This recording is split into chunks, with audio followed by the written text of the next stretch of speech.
Well, if you followed along in the last video, we ended up taking the duals off this 9320 so that we could put new brakes into it, and that's what we're going to be working on today, is getting the rest of this ready to come apart. I'm going to pull the dual hubs off all four wheels, and then I'm going to start to take the front wheels off the front axle, the wheels on both sides. And then I have to work on getting these blade frames off. We use a Degelman silage blade on this tractor. We need to get those frames off of there, and then we can roll this front axle out so that we can pull the final drives apart so that we can replace the brakes. So we got Plumber Dave here with some of his plumbing equipment, and he is helping Jared thread some pipe for that Diller trailer. So Dave here, Fitz, he's a plumber by trade. He works with his father, and they brought some of their, well, they brought their pipe stands over. I had this hand pipe threader, and Tim actually had a die for it, a rigid die. That Harbor Freight Mickey Mouse electric pipe threader would not do the job. But this pipe threader here seems to be working, other than taking a little bit of arm power to do it. We've only got to thread 2, 4, 6, 8. We only got to make 8 threads, so it's not all that bad. And we've got Junior here washing up the 8120. This has been on a frac tank all fall long here. They're going to put it on one of them vertical beater spreaders, and we figured we'd get it cleaned up some. It had duals on it. We took the duals off this morning. Now Andrew's just getting some of the liquid manure spatter off of the tractor.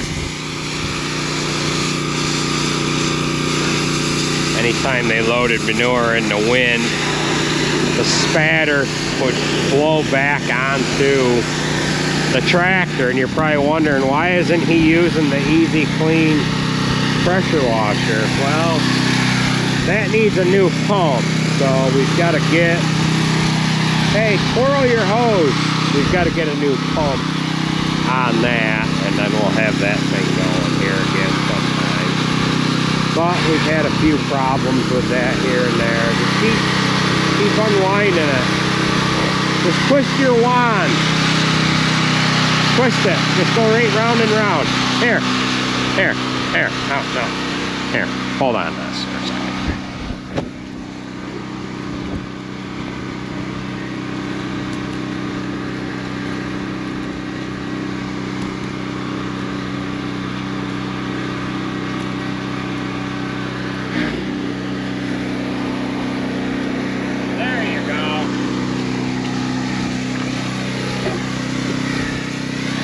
Alright, we got him straightened out there, so he'll get this washed off in no time. It doesn't need much. Just got, like I said, mist on the windows is all. Well, I've got the dual hubs off the front axle. I've got to get them off the rear axle yet. They've got one length of pipe already in this trailer going from the front to the back. They've got to make one more here yet. Andrew's got the 8120 washed off, but I don't know where he went. He was washing this black truck. That needs a little more washing.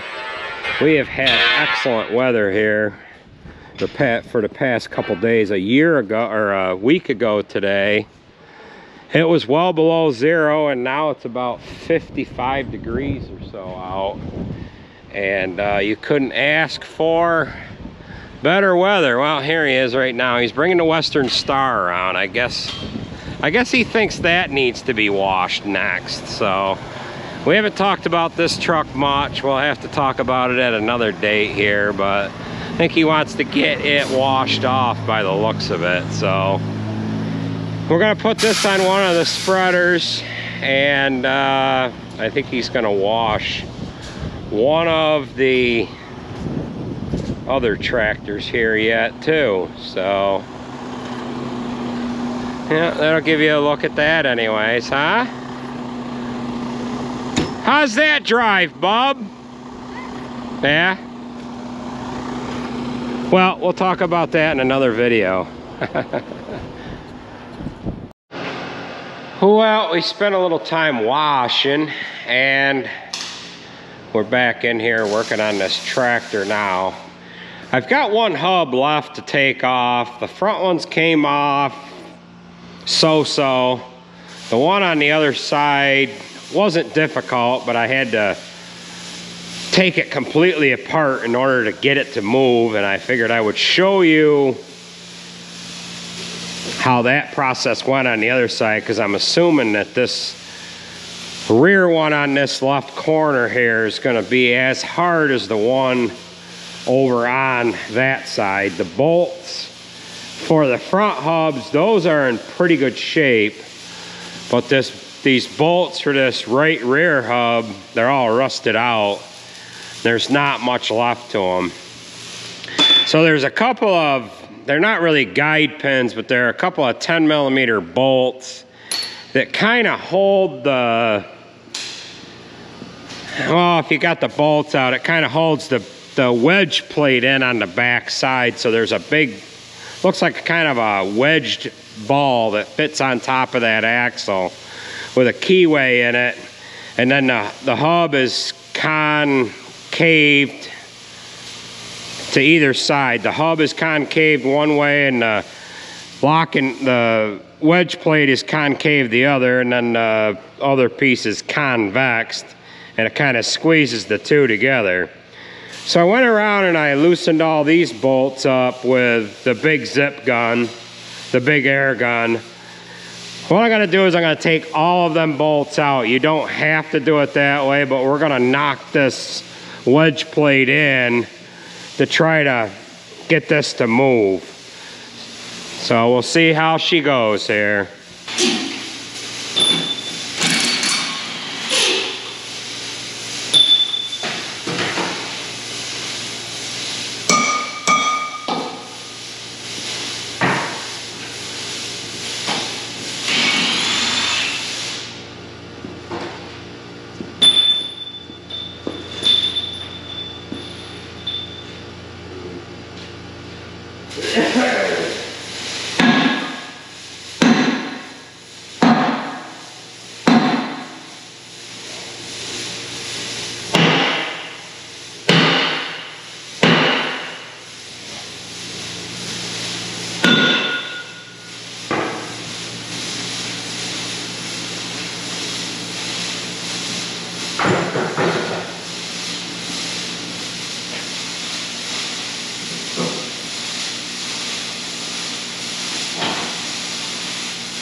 All right, so that actually wasn't too bad.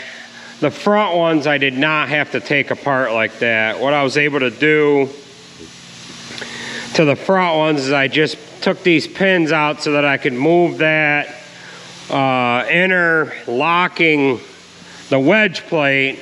I could move that as far as I could. I left the bolts, just a couple of them, just partially in there so that I could knock that. I beat on the end of the axle up front, tapped on the side of the hub, and I was able to pull that all off as one.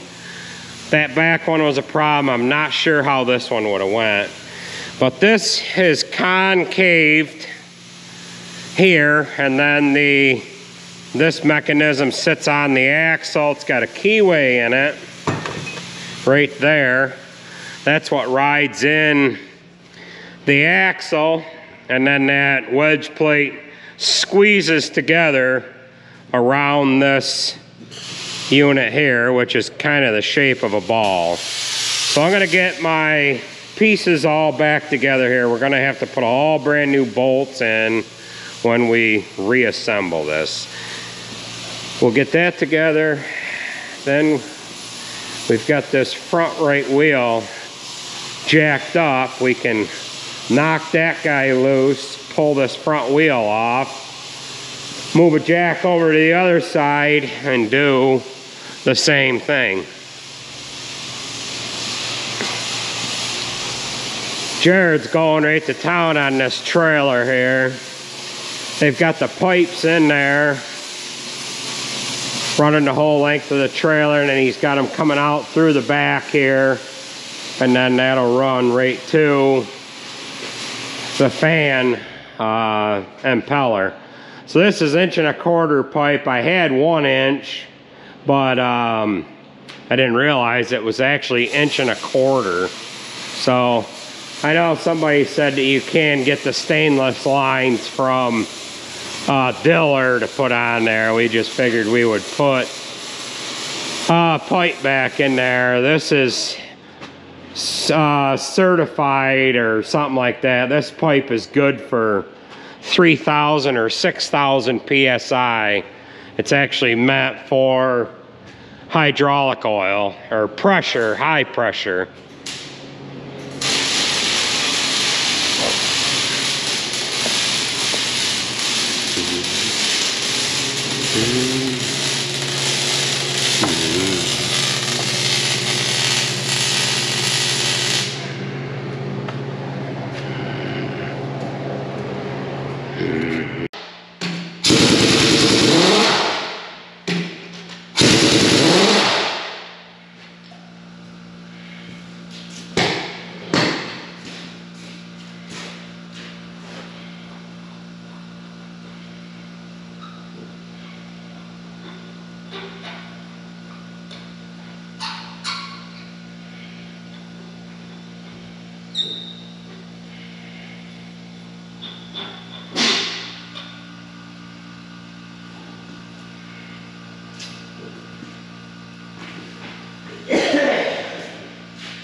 Andy, how are you? I'm Dale Gleason. Hey, how's it going today? I'm Scott's son. You know Scott? No, I don't. We're Gleason Farms up in Lisle, New York. Well, we're into the following day. We had some visitors stop in here last night, so we shot the breeze with them and then called it a day after that. So today is New Year's Day, 2023. I want to wish everybody a happy new year, and we're going to get after this project here. We're going to get this wheel off so that we can get this blade frame off, and then we'll work on the other side, do the same thing. And then we could start work on getting that axle out of there. We're going to try taking this wheel off by hooking to the top of it. We can get a chain through. The actual wheel itself, I'm not sure if I'm gonna have to take that wedge ring off of the other side or not. We're gonna see if this moves. So we're gonna try this method first. If not, we'll have to knock that wedge ring off, break loose that wedge unit that sits over the top of the axle, and take the wheel off that way.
All right, so we've got that one off of there. We did have to unbolt the back rings. Sometimes you can get them loose and they'll just kind of walk themselves off, but there was enough dirt and a little bit of rust in there that did not want to work that way. There's a couple little guide pins that kind of hold this bolt plate in there. It kind of keeps the wedge in there as well. I had to heat up this top one. I could not get that out, so we heated it up, whacked on it a little bit, and we were able to pull that out. And then once that ring fell off the inside, everything kind of came apart. And we were able to get it pulled off. So that's where we're gonna stop with this part of the video. Charlotte's got a couple things that she wants to do today, and we're gonna roll into doing that here next. So after this video, you'll see the video that me and her are gonna do here momentarily. I gotta get this wheel out of here and get this side of the shop swept up. So we'll get the other wheel off in the next segment when we're working on this. We'll pull the blade frames, and then we could start working on getting that axle out of there. So with that being said, I want to thank you for watching, and we will catch you at the next video.